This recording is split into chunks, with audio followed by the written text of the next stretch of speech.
Radwar taking a little bit of a grip on the way to post. Steve Harrison on board for trainer Julian Smart, and the colours of the breeder, His Highness Sheikh Mohammed bin Khalifa Al Thani, the royal blue jacket with the white stars, the royal blue cap with the white star. So they are the 7 runners and riders for race 1. They're all Country of Oman Juvenile Maiden Stakes. This race for purebred Arabians, 3 and 4-year-olds only, 6 furlongs or thereabouts the trip for race 1, which means that they start roughly 2/3 of the way down the back straight. Runners to post for race 1. Thanks go to our sponsors here. They're all Country of Oman for their continued support of Arabian racing here in the UK. This is the 7th of 18 races that the Royal Cavalry, who are our associate sponsor, again at the Arabian Racing Organisation this year. This is the 7th of the 18 races that they're sponsoring this year, and we have the Royal Cavalry of Oman Arabian Race Day at August this year on the 24th of August at Windsor Racecourse, Royal Windsor Racecourse. And you can see details of that race day on page 2 of today's race cards. So thanks to our sponsors for their continued support. Give you a rush of betting here. Radwar, who was a good second on her racecourse debut at Newbury just a couple of weeks ago, is the market leader and a very short price favourite, 2 to 5. 7 to 2 for Ashraf, who finished 5th behind her on that occasion. 5 to 1 for Mazaya, one of the debutants, who is a little bit fractious in the paddock. 6 to 1 for Jaldi Caro and Al Galeb, again racecourse debutant. 7 to 1 for Tama. 25 to 1 for Aurora Forta. Runners are arriving at the post, and we're just about 2 minutes away from the scheduled off time.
So they're heading over towards his rostrum. Looks as though a start is fairly imminent here. The opening race of 8 this afternoon. The Royal Cavalry of Oman Juvenile Maiden Stakes.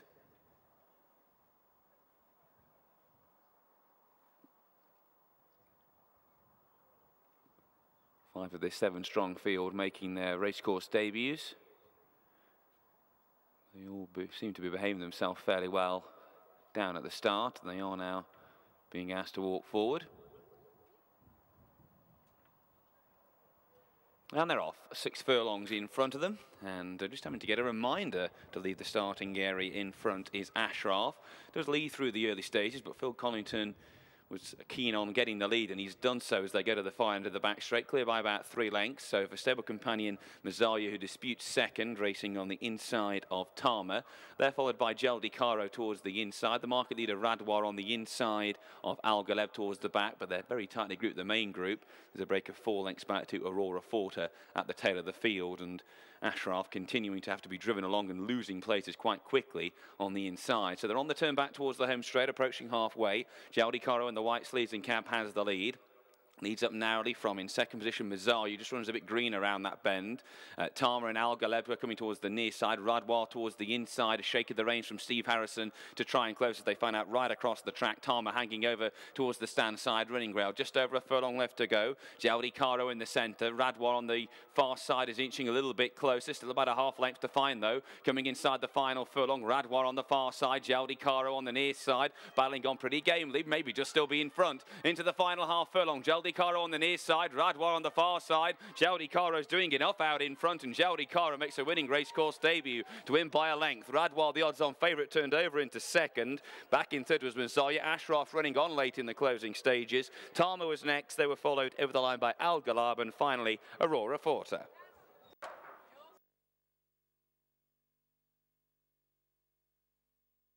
Here is the order of finish. First number 3, second number 7, and the third horse number 6.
Here is the full order of finish for the first race today, the Royal Cavalry of Oman Juvenile Maiden Stakes. First number 3, Geldi Caro. Second number 7, Radwar. And the third horse number 6, Mazzaglia. The distance is 1 length and 2 1/4 lengths, and the winner's time 1 minute 18.07. 1:18.07.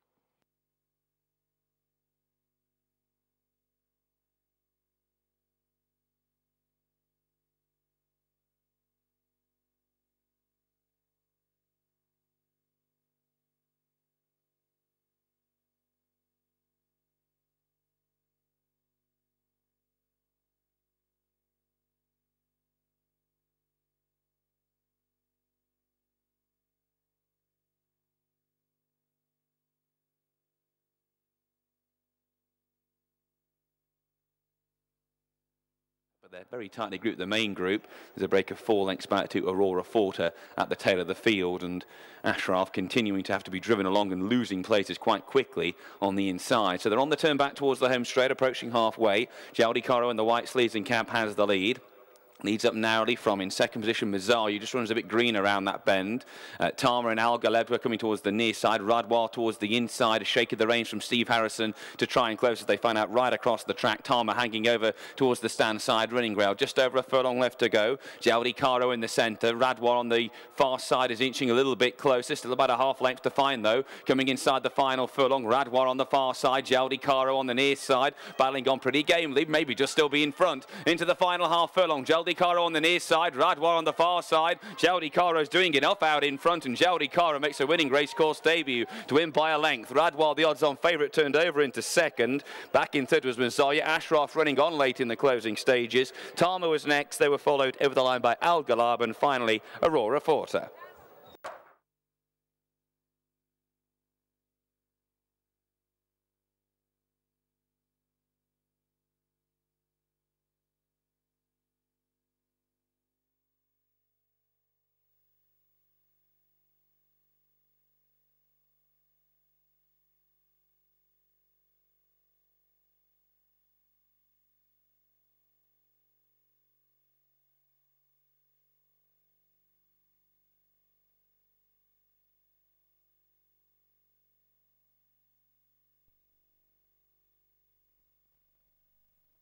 Horses away, please. Horses away.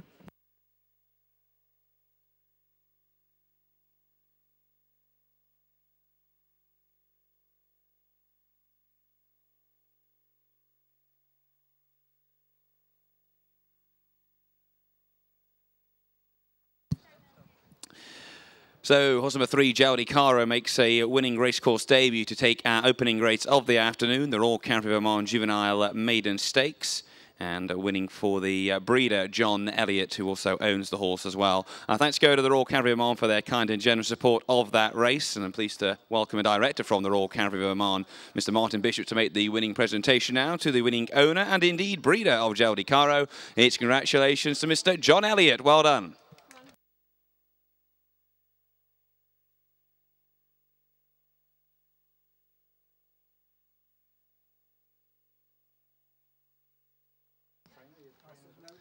There's also a prize for the winning trainer as well. Congratulations to Mr. Peter Hammersley.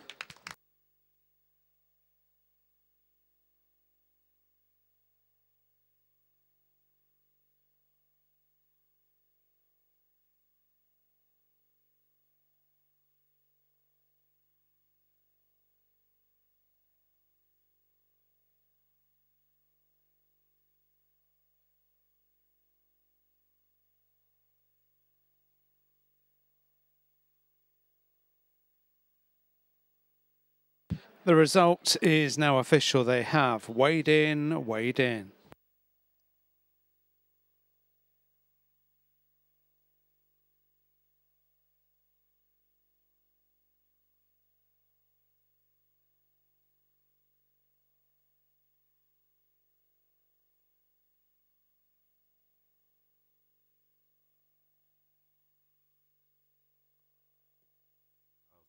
Bit sort of snobbish about blinkers, aren't we? We're in America that have them on. Exactly, but generally here it's perceived as a negative, isn't it? You know, Right. Sandgate, as you say, running gelded. Loading up here. Loading up. Let's see if the filly, the only filly in the lineup, can shed her maiden tag at the third time of asking. Glenailey Girl, or will it be You're My Cracker to shed?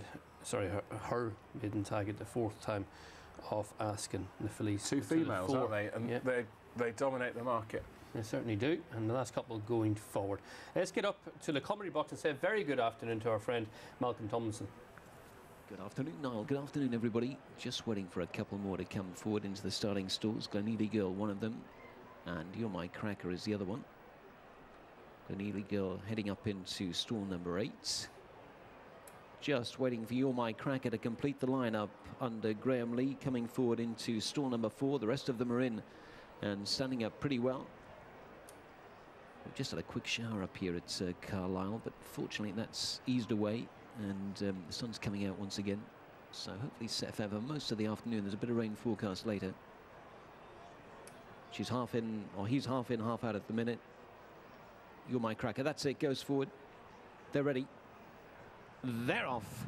They're racing for the Travis Perkins Family Fun Day Maiden Auction Stakes, and a good start by You're My Cracker in the royal blue and yellow corded jacket, horse in a noseband. Also away well Indian Champ in the pale blue towards the inside. They're followed by Intruder in dark blue and white, and a little bit deeper out in the crossbelts is Mythmaker. Then towards the inside in the royal blue and yellow chevron jacket is Hey Bob, as they continue their journey, swinging right-handed towards the foot of the hill. Next in the field, Glenealy Girl sits well back. That's followed by Sandgate, and Grey Sensation is the overall backmarker as they take the turn and head up the hill. Past the halfway point then, Indian Champ, the pale blue, towards the inside of You're My Cracker in the noseband. Right behind them, Hey Bob on the far side fence with Intruder. Mythmaker down the centre, then Sandgate. Glenealy Girl's got some running to do, but she's picking up now from the back. And at the rear, Grey Sensation. Up the hill they come inside the final furlong and a half. You're My Cracker and Graham Lee towards the near side set sail for home. Kicking on by a couple of lengths to Indian Champ. Trying to come out of the pack now. Behind them is Glenealy Girl, and kept going Mythmaker, but it's You're My Cracker in front as they go inside the final half furlong. Glenealy Girl's darting home towards the inside. You're My Cracker and Glenealy Girl. Here's the line. That's desperate. They've gone past together. Glenealy Girl towards the far side of You're My Cracker, very tight. Just behind them, Indian Champ and Mythmaker tight for third. I want to say it again, not a clue what's won the first. You're My Cracker. Done everything right, very professional out from stall 4, got her own time of it in front. I thought that Glenealy Girl had just got there in real time, but... To poor angle, Carlisle. Do you mean you're before the line there? Yeah. That is devilishly close. I should... Mythmaker Brian Smarts has run well in third. I should think there'll be some money done in running if... Number 8, Glenealy Girl. Number 4, You're My Cracker. Hit the line as 1. You're My Cracker was more professional. Cameron's gone with Glenealy Girl pulling up. And it's been confirmed the winner. Looked highly unlikely most of the race. You're My Cracker nabbed in the line. I feel sorry for her. She's done everything right. Absolutely. This was, well, she gets a really good start, and from an early point, you just, well, the way that the race is run here, You're My Cracker is in a dispute of the lead with Indian Champ, and has got, what here, Niall, about a 4, 5? Yeah, yes, definitely. And length advantage over... The winners, just, she seems to be half lugging out a little bit. And she's just having to be slightly sort of chivied along. Mythmaker on the outside is being pushed along as you might expect a horse to be on debut. But here, if you back the favourite, Chris Catlin's body language is a bit more negative, isn't it? He really is pushing along, goes towards the inside, whereas up front Graham Lee is still going well. Indian Champ does a Alberto Tomba job up the straight, doesn't he? He's going one way and then the other away from the whip. Doesn't do Mythmaker any favours here, but even at the half furlong pole, what, a 2-length advantage, I'd say? Yes. But she really finds wings in the last 100 yards or so to get up. I don't know, I'd be surprised if that isn't a nose, but yeah. Ray guess to say the winner, Chernowick Nace, does so well with his fillies. Head on. You're My Cracker down towards the centre of the track, really keen to go down that route. And when you're beating that far, you're thinking, well, what could you do different? I think You're My Cracker's had absolutely the run of it. And yeah. Well, it's a bit of a weird race, really, because for all bar about the last 5 strides, it looked as though what I was saying beforehand, not for the first time, was a complete load of rubbish. But in the end, Glenealy Girl has got up, and I don't know how they would rate this. Glenealy Girl's probably run to that rip and figure, I would imagine, or maybe £1 or £2 below it. 6 to 5, 15 to 8, and 50 to 1. Your SPs are opening on Carlisle. Winning time, let's check that out. It was 1:14.93, 2:73 outside standard. Get more from from the Go Racing in Yorkshire Summer Festival with Sky Bet, with best odds guaranteed, money back throughout the festival, and price boost from our magnificent 7. Sky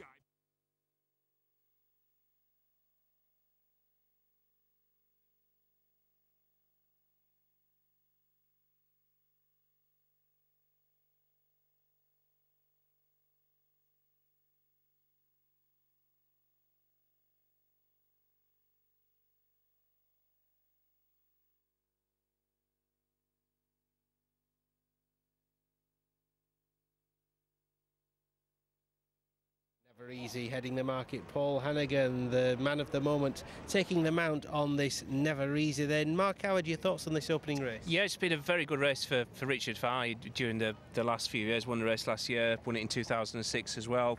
He's clearly of interest. First time out, Never Easy's by one of the new stallions of the moment in Zebedee. Grey Colt. He cost 37,000 at the sales. Paul Hannigan is here. He's got 4 rides. And Richard had his 30th juvenile winner on Friday in that nursery at Thirsk. What about Dark Reckoning then? Beaten by newcomers last time. Could that be the case again? Yeah, she was. Well, it could be, but at the same time, she ran in a really good maiden at Hamilton last time out. She was 3rd behind Enlace, who looks a very promising filly. She won on debut for Mark Johnson. The second, Gurkha Friend, was beaten 2 noses, I think, at York yesterday. She was beaten 3.5 lengths. That was a second start. She built on an initial outing at Musselburgh. She handles fast ground, seems to cope with stiff uphill finishes. Jamie Spencer's here to ride, and she does have the fancy entry. She's in the Nunthorpe, she's in the Moyglare, she's in a couple of sales races and the Redcar 2-year-old trophy, and it's well documented. And Duffield going well now. A couple of juveniles in the last 10 days. 5 wins in the last 11 days altogether. Gets the £5 sex allowance as well. And that Mark Johnson horse that Dark Reckoning ran into last time at Hamilton, Enlace, looks well above average. And as Mark says, Gurkha Friend went on to finish 3rd at York in a maiden after. So it's good form, that. It really is. Charlie Croker, word out on the course for this. Cost €16,000 as a yearling. Price rose as a 2-year-old to 85 grand. Yeah, also by a really fashionable sire in Fast Company, who I think's had 13 individual winners already this season, so he's bred to be useful. Bought at the breeze up to €85,000. He's got an entry in the Gym Crack, so again an indication that he's well fancied. Kevin Ryan's had 11 juvenile winners. A couple of horses the last few days have been sort of well touted from the same yard. Mighty Zit was 6th at Thirsk, and Swift Approval showed a lot of promise at York on Friday night. So again, Kevin Ryan appears to have a decent crop of 2-year-olds. Yeah, there were folk on track at Thirsk saying that Mighty Zip was in the same bracket as Flaming Spear. It certainly didn't run that way, and similar positive remarks about this Charlie Croker here on the track. Kevin Stock claiming 5. That's a godsend in a race like this, isn't it? Yeah, you would have thought so. We'll find out how much ability he's got on the track, but the fact he's in a Gym Crack already, he's got that entry, has got to be a positive. Yeah, and Doppler Effect by Monsieur Bond, the Duke of York Stakes winner, siring this one, and the Damn Scarlet Oak won 3 times over sprint trips. Now, Never Easy, just a bit edgy in stall 5, but let's head up to the commentary box. It's the last day of the Go Racing in Yorkshire.